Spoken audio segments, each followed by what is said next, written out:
Bapak Ibu, para kadang kinasih, simbah-simbah lan adik-adik, para rama suster bruder berkah dalem Gusti, sugeng rawuh wonten ing PDSK channel menika. Kados pundi kabar panjenengan? Mugi-mugi bagas kasarasan, kesehatan, kawilujengan tansah mengko kula panjenengan sami anggenipun nglampahi gesang ing dinten menika. Lan mugi-mugi lumantar panglimbang basa Jawi waosan Injil, kula panjenengan sansaya saged nggayuh iman kapitadosan ingkang leres lan mantep. Langkung-langkung anggenipun kula panjenengan bangun paguyuban komunitas gesang sesarengan sing begja rahayu, sing bahagia. Bangun gesang sesarengan sing begja rahayu menika temtu ngawuhake guyub rukun wonten ing pasrawungan. Setunggalan setunggalipun sami lung tinulung bantu binantu lan anggenipun bangun idam-idaman nggih tansah kerjasama sinergi setunggalan setunggalipun, boten awujud persaingan ning lumampah sareng-sareng nuju ing tujuan. Menika temtu dadosaken gesang sesarengan adamel bungah sedaya warganing paguyuban nggadhahi peran boten wonten sing kasingkir utawi sumingkir ning rumaos lan sadar bilih jejering warganing paguyuban menika kudu berperan. Ananging temtu mujudaken guyub rukuning gesang sesarengan menika nggih boten gampil. Simbah-simbah nate paring nasihat cerah agawe bubrah. Mila kados pundi anggenipun gesang sesarengan menika ampun ngantos nuwuhake cecungkrahan. Waosan Injil dinten menika nggih paring pitedah dumateng kula panjenengan sami. Gusti Yesus ngersakake anggenipun para murid ngayati gesang kemuridan nilar sedaya ingkang ngawuhake cerah sulaya lan nuju dumateng gesang sesarengan sing sayuk rukun. Kados pundi anggenipun Gusti Yesus paring pitedah. Monggo kita pirengaken sabda dalem Gusti ing dinten menika lan kita wiwiti kanthi sembayang sawetawis. Konjo ing asma dalem Hyang Rama saha Hyang Putra tuwin Hyang Roh Suci. Amin. Suawi sami munjuk. Gusti Yesus sabda dalem Hyang Rama ingkang sampun manjalma, mugi karsa ngandika dhateng kawula wonten ing asepen ing telenging manah kawula. KBKO kegiatan lan panglipur ingkang manjing ing sabda dalem kapenuwana kawula mawi ing kawicaksanan dalem. Mugi-mugi srana anggen kawula maos lan mirengaken sabda dalem, kawula sansaya nunggil ing sampeyan dalem. Amin. Waosan Injil kapethik saking Injil Matius bab 18 ayat gangsal 11 ngantos dumugi 2. Nalika samono Gusti Yesus ngandika marang para murid mangkene, yen ana sedulurmu sing kaluputan, paranono lan elingno ijen padha ijen.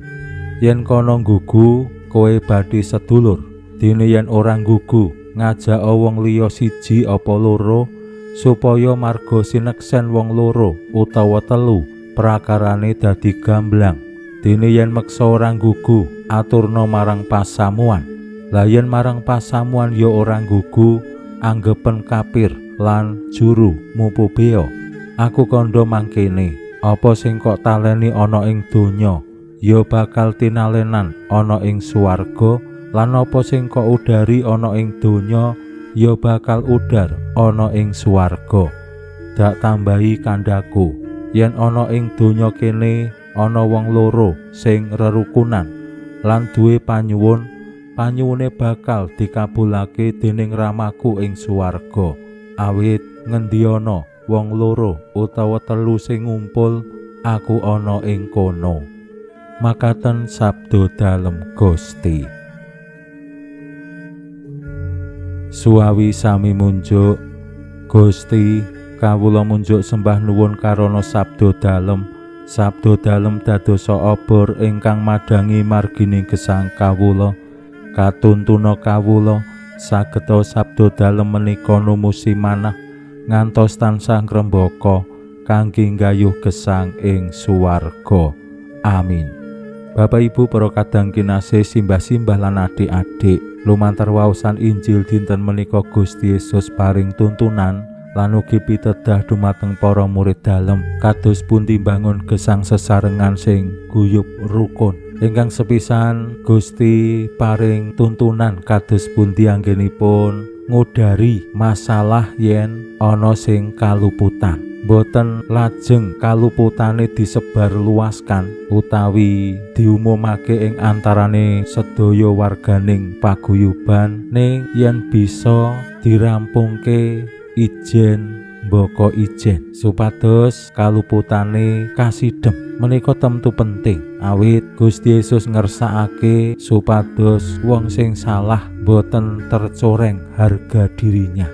Martabatipun jejering manungsa tetep dihormati, diajeni. Aja ngasih mung mergo salah terus rasa rasane wis ora duweni harga diri utawa nggih terus awake dhewe ngremehake martabate. Nah menika temtu tantangan tumraping kula panjenengan sami wonten ing paguyuban gesang sesarengan. Nek wis ana sing salah biasane terus siji lan sijine ngondo salahi. Lan kadangkala salahe kuwi jane mung cilik ning mandang diomongake siji lan sijine dadi werna-werna, mbuh ditambah-tambahi, mbuh dienggok-enggokke.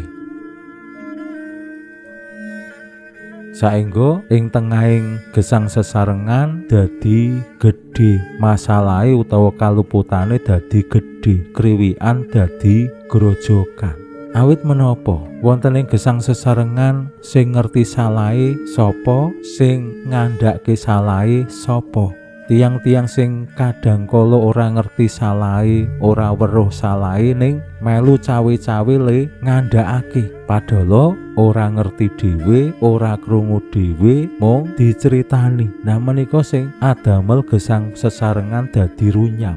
Gusti nuntun supados yen ana sing kaluputan dikandhani ijen mbaka ijen. Yen ijen mbaka ijen urung manut, ora gelem ngakoni, dirawuhake saksi siji utawa loro. Yen menika ya durung ngakoni, ora gelem martobat, disowanake ing pasamuan. Yen ing pasamuan ya tetep ora ngaku, dianggep kafir utawa juru mupubiya. Wonten tahapan-tahapan sing kedah dilampahi. Tujuane napa? Nggih supados sing kaluputan menika sageta martobat lan tetep uga ngalami kaadilan. Nah menika tantangan kula panjenengan ing jaman modern. Yen ana sing salah terus diviralke, eleke meneh le miralke, ora mung omongan siji mbaka siji ning lewat media sosial. Lan aneh awake dhewe jejering manungsa menika luwih seneng goleki salahe wong, saengga mbuh kuwi ana ing pasrawungan apa meneh wonten ing media sosial. Yen ana salah terus dadi goleki, dadi viralke, dadi bagekke. Padahal ora kabeh wong kuwi ngerti. Nah menika sing jalari gesang sesarengan dadi boten kepenak, dadi bubrah. Ingkang kaping kalih Gusti ugi nuntun lan paring kesadaran dumateng para murid dalem. Para murid menika nggadahi tanda kutip panguwasa ngudari utawi naleni wonten ing donya menika lan ing sakmangke wonten ing swarga. Mirungganipun nggih bab kaluputan. Yen awake dhewe ora gelem ngapura luputing liyan, awake dhewe nyangga kaluputan menika mangkih ing swarga. Yen umpamane awake dhewe sing tinimbalan Gusti utawi tiyang sing dereng kula panjenengan apunten, rasa dendam, rasa serik, rasa sengit kuwi isih ana, mbok salah siji wis ora ana. Mila Gusti ngersakake ing alam donya menika ya apura ing ngapuran. Yen relasine neng donya kene apik, menika mangkih anggenipun sowan Gusti ya kanthi rasa sing tentrem ayem. Ning yen isih ana ganjelan, mbuh rasa sengit, rasa serik, rasa lara ati, aku iki ginawa mati. Gusti ngajak para murid dalem estu nggadahi manah sing andhapasor, manah sing tulus ikhlas, manah sing tansah ngupadi ayom-ayem tentreming gesang sesarengan.